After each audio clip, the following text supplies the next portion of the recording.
Hola, soy Gabriela Rodríguez y en este podcast hablaremos sobre la estrategia de sellos y etiquetado en México. Cuando vamos a comprar algún producto o alimento, ya sea en tiendas o en supermercados, hemos notado que en algunos, o si no es que en la mayoría de los productos, unas tipo de etiquetas o sellos que nos indican que hay un exceso de azúcar, un exceso de grasas trans, un exceso de grasas saturadas, un exceso de sodio o hasta un exceso de calorías. Pero supongo que muchas veces no sabemos exactamente a qué se refieren. Por eso en este podcast encontrarás información importante que te ayudará a comprenderlo.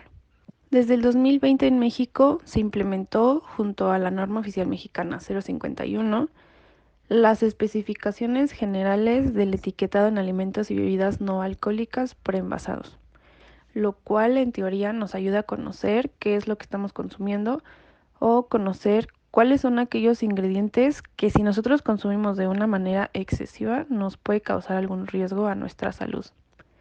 Esta estrategia surgió para combatir la obesidad en México, que como bien sabemos, pues padecerla nos hace más propensos a desarrollar enfermedades como la diabetes, la hipertensión arterial y hasta enfermedades cardiovasculares que nos terminan afectando nuestra calidad de vida.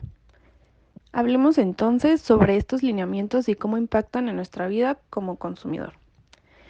Uno de los lineamientos habla sobre que todo producto debe contener los siguientes requisitos. El número uno es el nombre del producto. Número dos, la tabla nutrimental, que nos apoyará a conocer qué es lo que estamos consumiendo. Estas cantidades totales que tiene, las vitaminas, los minerales, los macronutrientes, cantidades de azúcares, de sodio o hasta grasa que puede contener. El requisito número 3 es la fecha de caducidad, que nos habla sobre esta fecha límite en el que se puede consumir este producto, y el lote, que es este código específico que lo identifica en su elaboración. En el número 4 se habla sobre que se debe poner una lista de ingredientes o aditivos que nos pueden causar alguna hipersensibilidad, que más adelante veremos este punto más a profundidad. Y el siguiente requisito es el contenido neto o masa drenada. Este nuevo sistema de etiquetado consiste en 5 sellos en forma de octágono de color negro, con la leyenda de exceso en azúcares, exceso en grasas trans, exceso en grasas saturadas, exceso en calorías y exceso en sodio, en donde nos advierte que en ese producto existe una cantidad excesiva de algún ingrediente que nos pueda perjudicar. Es una buena estrategia, sin embargo, pueden surgir muchas dudas o confusiones que mucha gente, al no tener conocimiento sobre porciones o cálculos, pueden llegar a malinterpretar la información o hasta ignorarla. Además, otro lineamiento nos habla sobre que también se deben colocar unas leyendas que nos indiquen si este producto contiene edulcorantes o cafeína.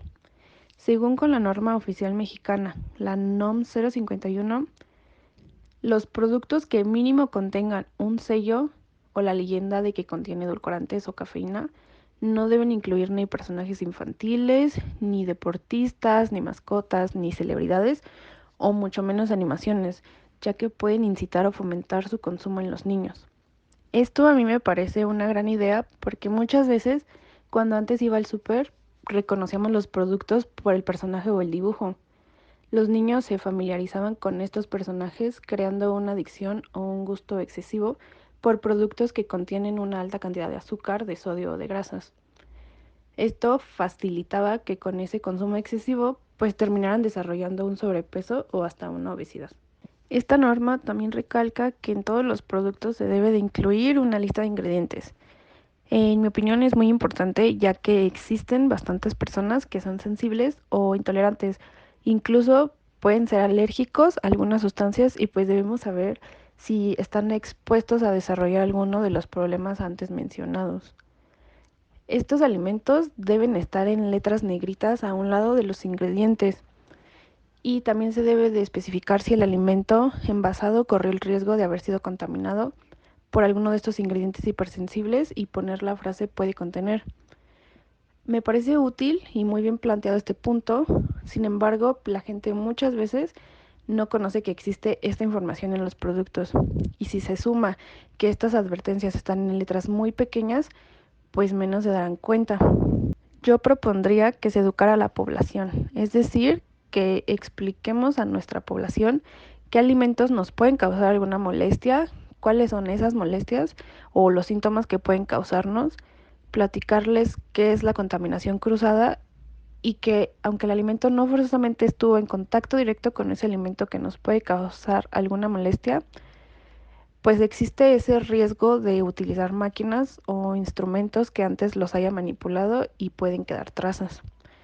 Aparte de que claramente se tendría que resaltar más estas leyendas o estas frases, incluso, o sea, hacer la letra más grande porque no es algo que los consumidores realmente presten atención al momento de estar viendo sus productos. Ya que hemos hablado de lo más importante en cuanto a esta nueva estrategia de etiquetados de alimentos, ahora hablaremos cuáles son esas ventajas y desventajas. ¿Y cuáles son estos alimentos que nos pueden causar alguna hipersensibilidad? En primer lugar tenemos a los cereales que tengan gluten, tales como el trigo, el centeno, la avena y la cebada. El siguiente alimento es el huevo y sus derivados. Por ejemplo, está la mayonesa, el merengue, cremas, helados, galletas y pan.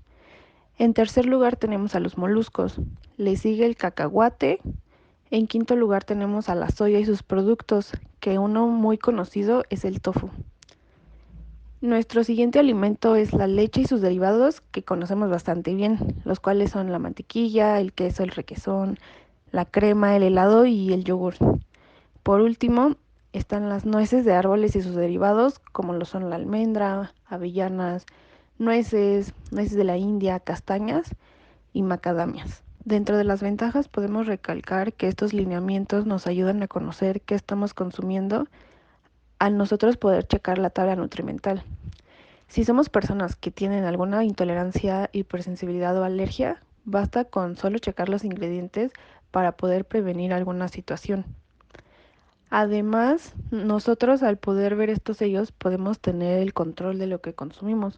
Un ejemplo sería en personas con diabetes que al darse cuenta que su producto cuenta con el sello de exceso en azúcar, pueden decidir no consumir ese producto o ese alimento y así valorar más su estado de salud.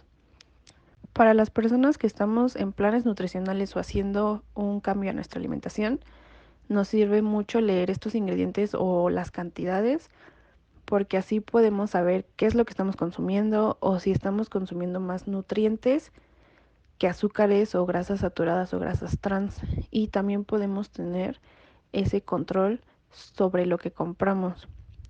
Y en cuanto a las leyendas de que contiene edulcorantes o cafeína, considero que es una gran ventaja para que los puedan identificar las embarazadas, los niños o aquellas personas que tengan alguna condición en su salud.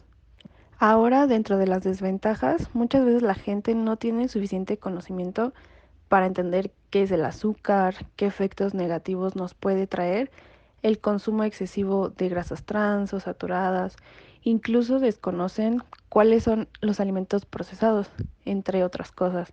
Entonces, seguramente alguna parte de la población, o la mayoría, les puede resultar un poco difícil entender cómo interpretar esta información. Y otro punto muy importante es que para colocar estos sellos se deben realizar previamente cálculos para saber si es necesario ponerlo o no. Investigando en internet encontré un artículo donde se menciona que este tipo de sellos se calculan en porciones de 100 gramos o 100 mililitros, dependiendo si es un producto eh, sólido o líquido. Se tiene la creencia que si al ser calculados por cantidades más grandes, por ejemplo los 100 gramos, si tú te comes una porción más pequeña como de 20 gramos del producto no te haría daño porque no te estás consumiendo esos 100 gramos, cuando esto es un error que mucha gente puede estar haciendo. Un ejemplo es cuando una persona va a la tienda, se compra unas galletas y estas vienen con el sello de exceso de azúcares y exceso de calorías. Esta persona se come únicamente la mitad del paquete y cree que no consumió ese exceso de azúcar porque no comió todo el producto. Y no, claramente sí hizo una mejora en su salud al consumir menos, pero el producto no se volvió más saludable. Sigue siendo un producto con exceso de azúcar y calorías, así te comas el paquete entero o una sola galleta. Otro ejemplo es cuando acudes a un sitio de comida rápida y te pides una hamburguesa. Esta tiene pan, lechuga, carne, cebolla, catsup, jitomate, etc. Y la persona decide no comérsela toda para no dañar su salud. cuando así te comas la hamburguesa completa o la mitad, sigue afectando. Es mejor pensar en otras alternativas, como por ejemplo crear una ensalada y tienen los mismos ingredientes. En conclusión, México es un país donde influye mucho la cultura y la sociedad. Tenemos muchas tradiciones, creencias, festejos, conmemoraciones, etcétera, que influyen mucho en nuestra manera de alimentarnos. Hace falta mucha educación nutricional y nosotros como nutriólogos somos una parte fundamental para crear ese cambio.